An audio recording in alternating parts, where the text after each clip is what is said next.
Friday Flow. I'm Pam Reid, author of New Lenses, founder of Flow, Feel Love Over Worry. I'm so happy that you decided to kick off your weekend with us. I'm hoping that we'll hear something or see something or experience something that will prick our heart and maybe even give us a new set of lenses so that we can see our world and the people in it differently. Just about a year ago, I heard an influencer say something that I have to be honest has just come up in my mind and in my heart at least a half dozen times since I heard it, and I want to share it with you. Now, as I share it, I would love to see your comments about it. I'd love any questions about it. But I want to be clear that when I share this, this is, there's no judgment here. This is just about sharing an experience that I had and how it shifted my lens and how I look at this particular situation. So just about a year ago, there was an influencer who was taking questions from their viewers, from the audience. And one of the questions to the influencer, oh, and let me clarify this too. For me, okay, an influencer isn't just about an Instagram influencer or Facebook influencer. It's about anyone who has a certain level of notoriety or popularity or the entertainment world, the media. It's that person that has a following and has influence. Okay. So this influencer was taking questions, and one of the questions was, "Can you help me? Can you help me? I have been watching you for years. I love what you do. You do it so well. I've got some gifts and talents that I believe can make me successful, and I want to do what you do. Can you help me?" And the influencer paused and said, "That's not how it works. That's just not how it works. You need to be working really hard. I'm talking really hard and doing some pretty amazing things, being incredibly creative, and you're doing so well that I am tripping over myself to help you." The first thing that came to mind for me was a quote by the Dalai Lama, one of my favorite quotes, and it goes like this: "Our main purpose in this life is to help others. And if you can't help them, at least don't hurt them." And so for me, there's a fine line between encouraging someone and discouraging someone. Now, there are a lot of people who would have been encouraged by this influencer's comments, right? Especially someone who's self-motivated and confident and they have skills and they probably say something like, "Yeah, you know what, you're right. I got this, I can do this. And by the way, by the time I'm done, I may not even need your help," right? So there's some motivation there. But there's just as many people who would be demotivated or discouraged by that response. Could you imagine there's someone that you just absolutely adore, you think so highly of, there are aspects of them and what they do that you want to emulate, and then when you ask for some help, you get a response that could just really, really kind of tear you down. So there's two things I want to leave you with in that situation.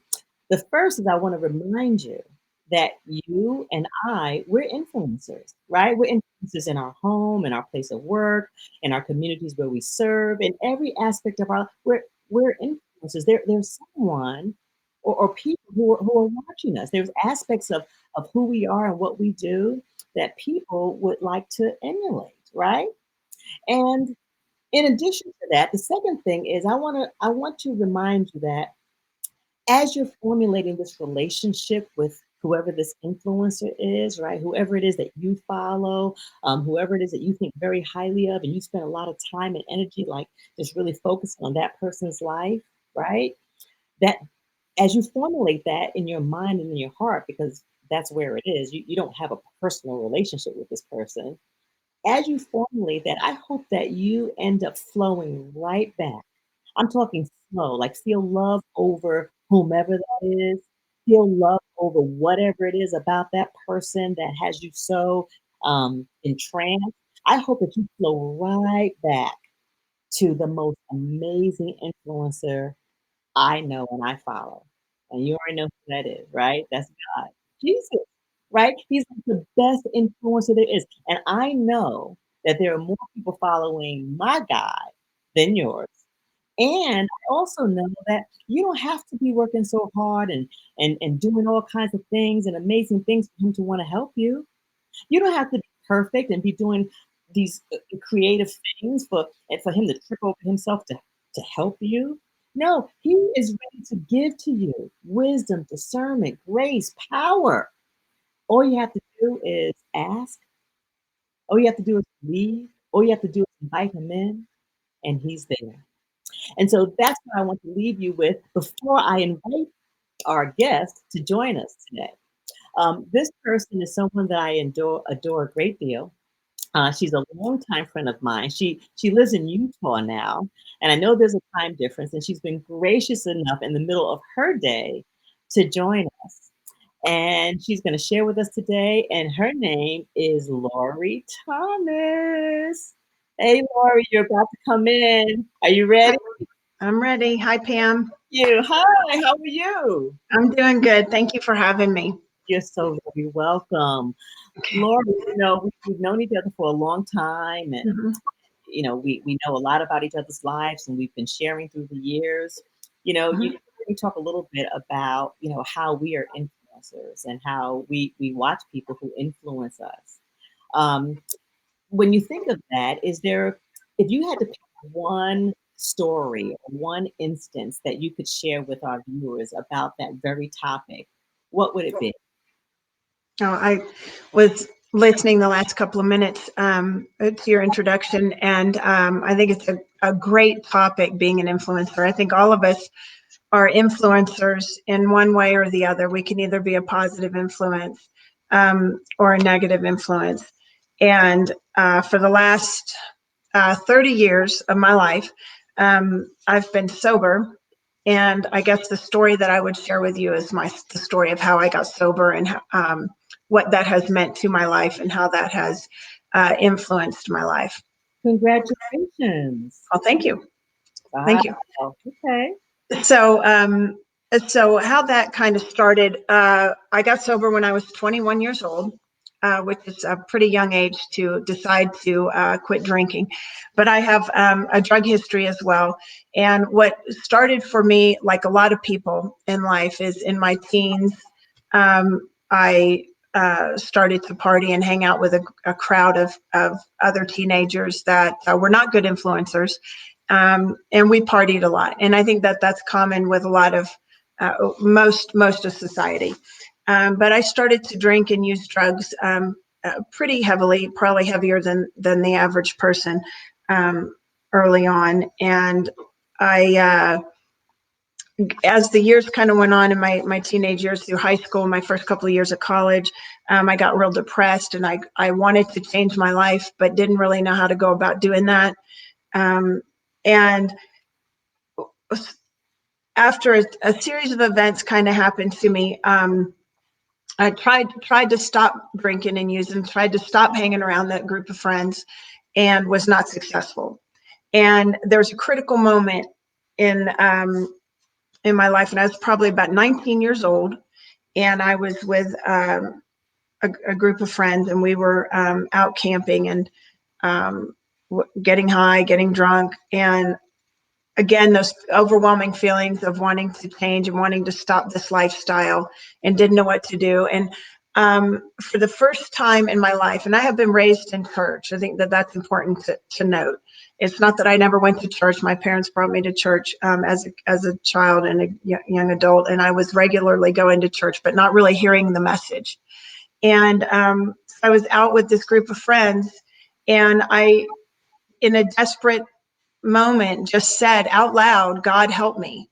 Just those three simple words. And I think that that was a turning point in my life with those three words, "God help me." And that was my first prayer, my first true inside, really gut feeling kind of a prayer, was a reaching out, was to God help me. I didn't know how that was going to look or what it was going to be. What was going on in your life that you felt like you had this overwhelming need to change your life? What were there things going on within your friends or your family? What do you think that was? Well, just a lot of things. I mean, I didn't do well in school. I skipped the maximum number of days you can skip to even graduate. I was getting terrible grades. I had started college but was flunking out. I was wrecking cars, losing cars, um, just in general, just depressed. It was my lifestyle. It was just a general lifestyle. And I wanted to change my lifestyle, but I didn't really correlate that to drinking and using drugs. I thought it would be probably healthier for me if I did that and quit smoking and all those things. But when I would try to do that, I just wasn't successful. And after that initial prayer, what happened was God did make a lot of changes for me. Nothing I did myself. I ended up moving from Virginia, which is where that prayer was, where I was living at the time with my dad, and I ended up moving to Texas. And I thought, okay, this is the change I'm looking for. I'm going to quit everything when I get there. And I no sooner got to Texas than continued right on with that same lifestyle. And the people that I was using with and drinking with in Virginia, what happened when I left was one instrumental friend did get sober. He ended up going into treatment and quit using drugs, quit drinking. And at Christmas 1999, he came out to visit me in Texas. And he was completely different. He was completely a changed person. And I didn't know what had changed with him, really. He told me he had quit drinking and quit using drugs. And I said, well, I want what you are doing. And he told me what he was doing was going to AA. And What and what so, is AA is Alcoholics Anonymous. Sorry. that? It's a 12-step program that is completely free, and you do not have to go to treatment to get into it. I did not go to a treatment center. I just started going to AA meetings. If you look up Alcoholics Anonymous on online, you can find local meetings in your area and a group. And then if you're wanting to change your life and you think drinking is a problem for you, then it's recommended that you go and try and go in there and talk to somebody. And that's exactly what I did. After he came and saw me, I saw him while he was staying with us, I saw him praying. He was on his knees praying, actually, which I think is an interesting point, because I think that the act of being on your knees in prayer is an act of humility. And the 12 steps of AA actually have 12 principles. Each step has a principle behind it, and humility is one of them. The ability to bow down before a God of your understanding. It's not a Christian God. It's not a Buddha. It's not anything like that. It is strictly a God of your understanding. And although I was raised Catholic, and there's lots of people that were raised, I'm out here in Utah now, so we have a lot of people that were raised in the LDS church or Baptist church, whatever. That makes no difference. It has no bearing on whether or not you get sober or stay sober. And talking about God in the AA program is kind of a delicate subject, because a lot of people have a lot of problems with that. But I personally did not have a problem with God, so to speak. I just didn't know where he was and what he was doing and why he wasn't working for me. And so you asked him for help. I asked him for help, when I was 19, and that help came when I was 21. I mean, it came, I think, in a lot of different ways. I moved, a lot of different things happened to me. But I was able to open up my eyes when I was 21. And so on January 1st of 1990 is when I made my first AA meeting and made my first decision to quit drinking. And I was completely willing. And I think that's willingness is another principle behind our steps. But I was completely willing to do what was suggested to me in that program. And I got a big book. I met a young girl in there that was about 3 or 4 years older than me. Her name was Monica. And she walked me through the steps, and she told me, asked me if I had a problem with God. And I said, no, don't have any problem with that. And she said, well, there's 5 things I want you to do. And the first one is, I want you to get up every morning and get on your knees and ask God to help you stay sober. And that's it. No more prayer than that. She said, I don't want you to pray for money. I don't want you to pray to keep your job. Don't pray to stay in school. Ask God to keep you sober, and that's it. And I want you to make a meeting every day. Read a little bit of the big book, which is this. This is our a big book here, Alcoholics Anonymous. Make a meeting, and at night say thank you. Get on your knees and say thank you to God, and that's it. And I did those 5 things. I'm not sure if I just listed 5, but it was basically pray in the morning, ask God to help you, make a meeting, call her every day, which was a hard thing to do because I didn't know this girl. Well, it's accountability, right?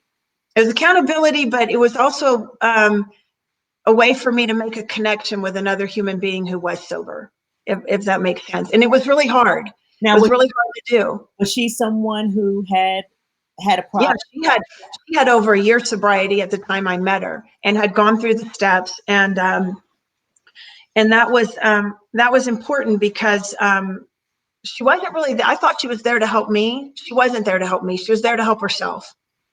And so in AA, in order for me to stay sober, I have to help someone else stay sober.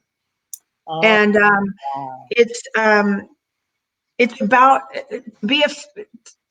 my function in life, I believe now, is to grow in understanding and effectiveness. That's it. Just to grow as a in an understanding of what God wants me to do and what God wants me to be, and to help others, to be effective in that way. Okay. And of course, I didn't know any of that at the time. I thought I was just going to learn how to not drink and not use and get happy and get rid of this depression and this sadness that was overwhelming me on a daily basis at the time. Gotcha. And that wasn't it at all. And my idea of God and my idea of what that power greater than myself means to me today is much different than the idea of what I walked in with. I walked in with an idea that God was this what I had been raised with in the church was Jesus on the cross. He nailed to the cross. He died for my sins, and there was a lot of guilt with that, associated with that for me. Gotcha. Not being worthy, not feeling, worthy in a lot of ways. Right. And that's not what God's about to me at all today.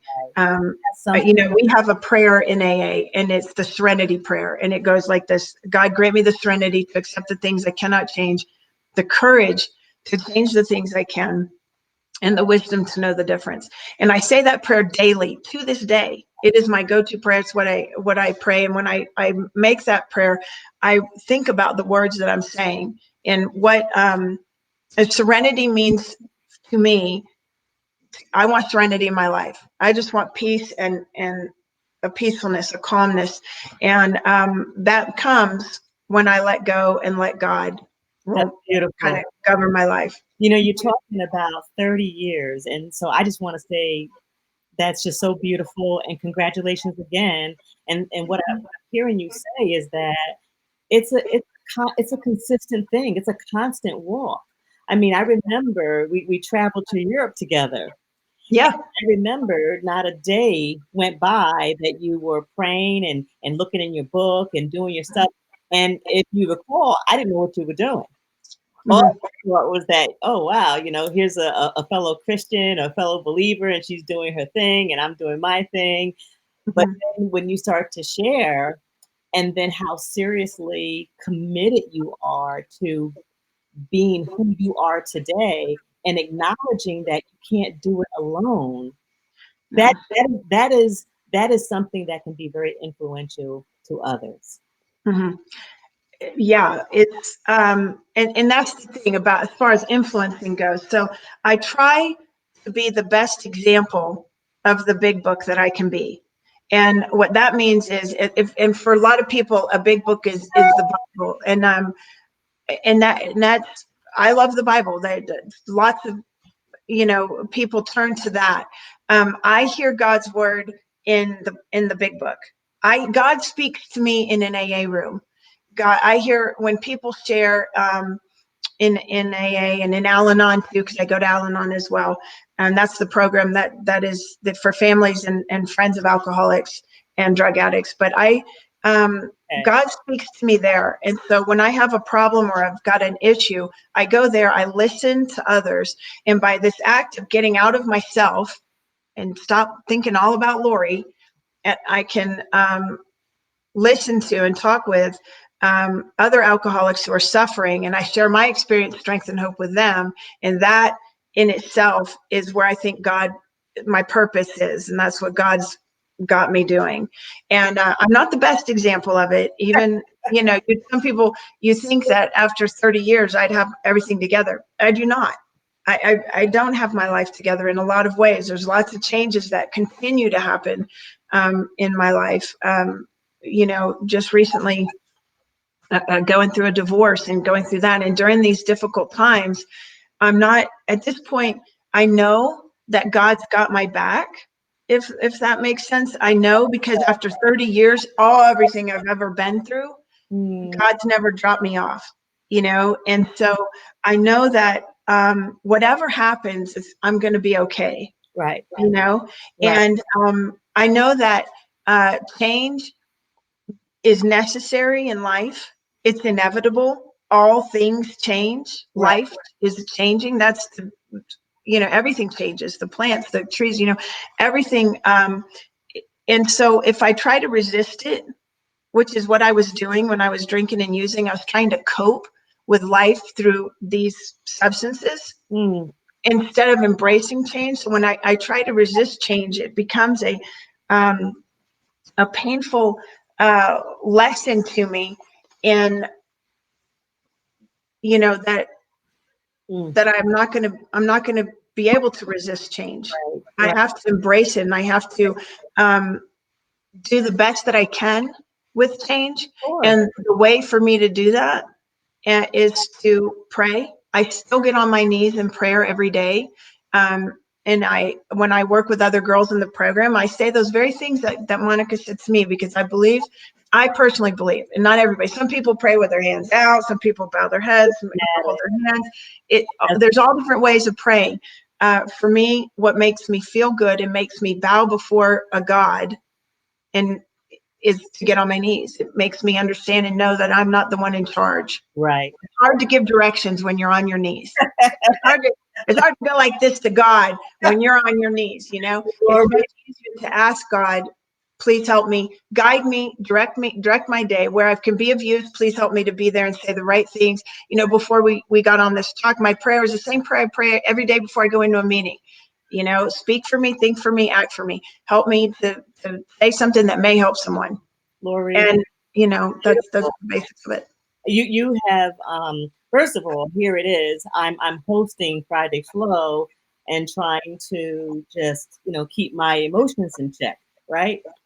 Because you have said so much and pricked my heart in a way that I didn't expect. And I know that you've done it for a lot of our guests. There are people here that are saying hello to you. Aunt Lisa Rayner saying hi to you. And just a bunch of people who are just so thankful for your candidness and your authenticity. But and we're going to be closing in just a couple minutes. But there's a comment here from Lisa Johnson that I want to share because it'll be a great segue into what I'd like you to leave our guests with. Okay. She Okay. said, this is so important now because due to staying put, many people are turning to substance abuse to mask their pain. Mm. And so that's true, right? And so if you had to give one piece of advice to our viewers, and this is just not, yes, true, people are sheltering in place and staying home and staying put and turning to different things because of getting depressed and the uncertainty and the fear and just all of those things. But if you had to give one piece of advice to our viewers about just life, not beyond COVID-19, right? Mhm. In managing and overcoming addiction or managing the stress and having to make those difficult choices and decisions, what piece of advice would you like to leave them with? You've said some pretty powerful things during our time, but what's that one thing that you'd like them to walk away with? I guess the one thing, we have an acronym in AA called HOW, honesty, open-mindedness, and willingness. And I think no matter what you're suffering with, whether it's alcohol addiction or drug addiction, or some people are addicted to shopping or gambling or whatever it is, if you're honest with yourself, and that's all that really matters. I can tell you anything I want, Pam, and I tell you all kinds of funny things. You did. But the truth is, I have to be honest with me. You don't know what's going on inside my head, just like I don't know what's going on inside your head. If I'm honest with myself, and then I'm open-minded to how help can come, and I'm willing to do it, then ask for help. So those 3 words I was telling you, God help me, that is the root of all prayer right there. That's, I can say that with no matter what problem I'm going through. I had, my daughter was just sick with COVID recently. Okay. And so this is a very helpless feeling when you have someone that you love and there's absolutely nothing I could do. She was in I an can go visit her. I mean, here it I is. have no control. Right. And she was diagnosed. Completely powerless. Exactly. She lives in another city. I couldn't go visit her. I'm completely powerless over how to fix COVID. I can't change that.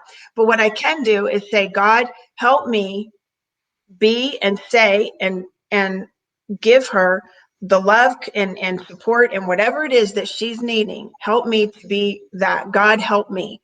And that's, I hope I was a good source of comfort to her in these times where she was worried and I was worried and whatever, but I didn't panic about it. I was scared, but I wasn't panicked because I know God, my understanding, God's in charge of that.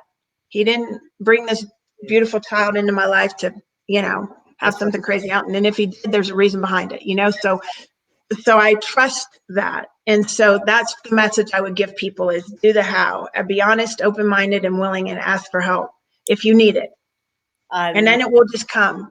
Be love open-minded to how it comes. love it. I love how honesty, openness, and willingness to ask for help. And you helped me today. I believe that just based on the comments that I see here, that you've helped some people. And I believe that they will be sharing this message because it is so needed, Laurie. Thank you Oh, so much for being a guest. thank you for having me. So thank you to all of you viewers. We'll go back and we'll respond to comments and we'll certainly answer questions. But I want to thank you for being part of our conversation. I want to thank you for being here. I hope that you have a great weekend, that you flow through your weekend, and I hope that you'll flow right back here with us next Friday, Friday First Live at 5. Have a great weekend, everyone. Mwah. Bye.